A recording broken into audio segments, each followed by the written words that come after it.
Kita lanjutkan kembali dua sisi tadi. Kiai Haji Zaitun Rasmi menyebutkan harusnya yang disertifikasi ulama. Untuk dai-dai tidak usahlah disertifikasi ya Pak Kiai ya. Dan itu harus dilakukan oleh MUI. Saya minta respon dari sebagai Komisi Dakwah MUI, siap nggak nih MUI untuk melakukan sertifikasi standarisasi terhadap pendakwah dan juga dai? Kata di seluruh Indonesia kan banyak sekali itu. Mungkin nggak bisa dilakukan.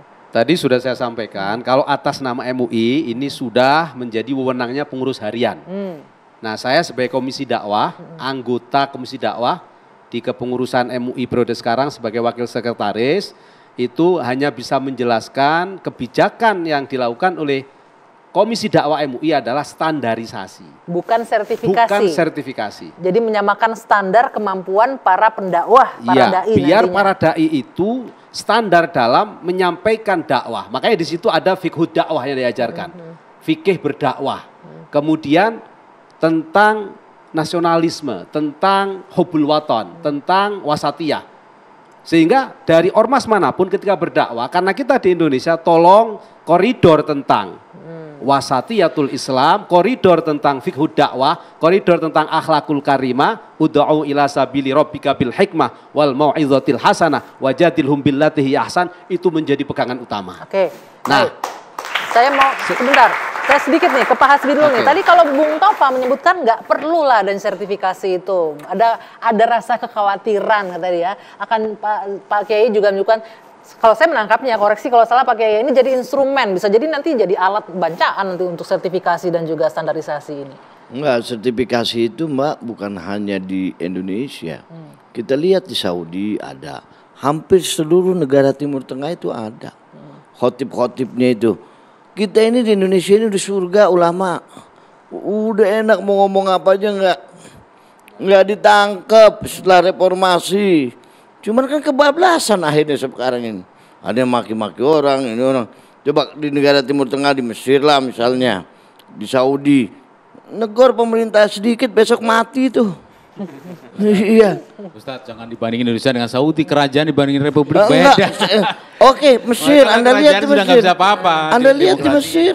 Saya berbantu Pak Hasbi. Kalau Saudi tidak ada sertifikat, ya. Yang ada di Malaysia. Iya. Kalau di Saudi tidak, cuma di Saudi ada persamaan dengan Malaysia, di mana yang bisa berkhutbah itu hanya yang diizinkan. Ya, tapi betul.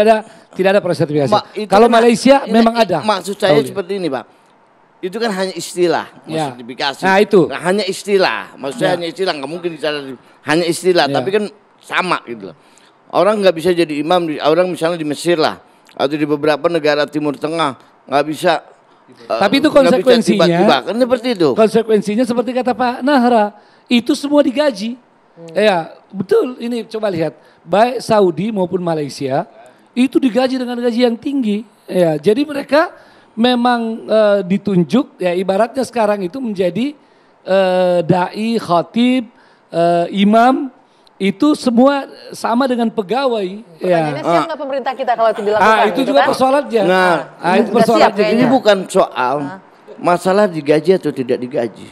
Yang namanya ulama itu kan, kita udah tahu, sama-sama tahu.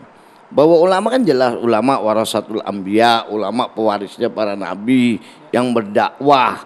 Ulama bukan karena jadi ulama, bukan karena untuk mencari uang kan. Harusnya seperti itu yang diajar. Ulama-ulama nggak boleh lagi dibayar gitu ya, nggak usah kita dibayar. tidak usah membahas soal itulah, soal digaji atau tidak digaji.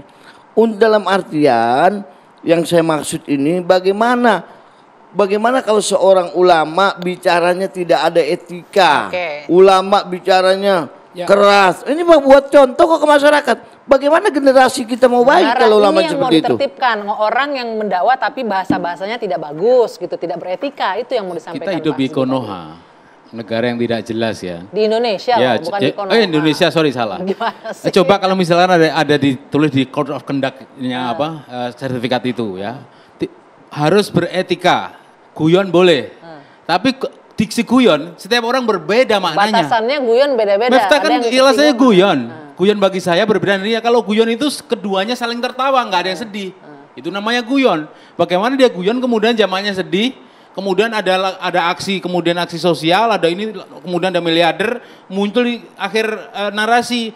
Mohon itu pengunduran diri Nah, itu dicabut dia lah. maksud Pak Hasbi, itu yang harus ditertipkan, disertifikasi, distandarisasi Ya, gitu. jangankan Bagus, sertifikasi, KUHP aja kita dimain-mainin kok, tulisannya bagus tuh aturannya itu. Tapi di lapangan dipermainkan. Mohon maaf nih, terutama Artinya menurut Anda ini akan sia-sia aja pesimis nih. sia-sia. Karena orang pinter semua ini ya, itu orang pinter semua. Mana mau Miftah diatur dengan itu? Enggak mau. Ini aja saling tahu Oke, aja. gimana Pak Kiai? Jadi saya sekali lagi, ini standarisasi untuk dai itu jelas perlu. Itu jelas perlu. Maka kita tidak berbeda pendapat dari situ. Kalau standarisasi oke, gitu ya. Nah sekarang sertifikasi sekali lagi, sertifikasi dai itu hanya akan memberatkan. Ini berbahaya, ya, berbahaya bagi dakwah kita.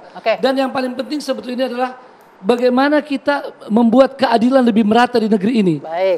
Jadikanlah kejadian baru-baru ini, kehebohan ini untuk sebagai entry point memperbaiki kualitas ini melalui cara yang benar. Baik. Misalnya melalui MUI. Ya. MUI sudah standarisasi. Tapi saya pikir kalau supaya ada yang namanya maraji, ada yang namanya narasumber yang bisa dipertanggungjawabkan. Kalau bisa setiap provinsi, daerah. Ada ulama-ulama yang tersertifikasi. Dan oleh MUI itu boleh. Asal benar-benar dilaksanakan. Pak Kiai, terima kasih. Nah Sekali ini ini Pak saya Hasbi Allah, udah diingatkan. kita harapkan Durasinya memperjuangkan anggaran yang lebih bagus lah untuk. Baik. Terima kasih. Mudah-mudahan ini bahan diskusi kita malam hari ini bisa jadi masukan. Baik. Ya, baik bagi pemerintah juga teman-teman di DPR. Tapi satu pelajaran saya dari Pak Hayat tadi bahwa perkataan kita, ucapan kita itu setiap yang keluar dari mulut kita adalah doa. Maka dari itu keluarkanlah kata-kata doa yang baik dari mulut kita. Itu jadi pelajaran yang kita petik malam hari ini. Ya. Kenapa perlu standarisasi dan sertifikasi kalau ulama?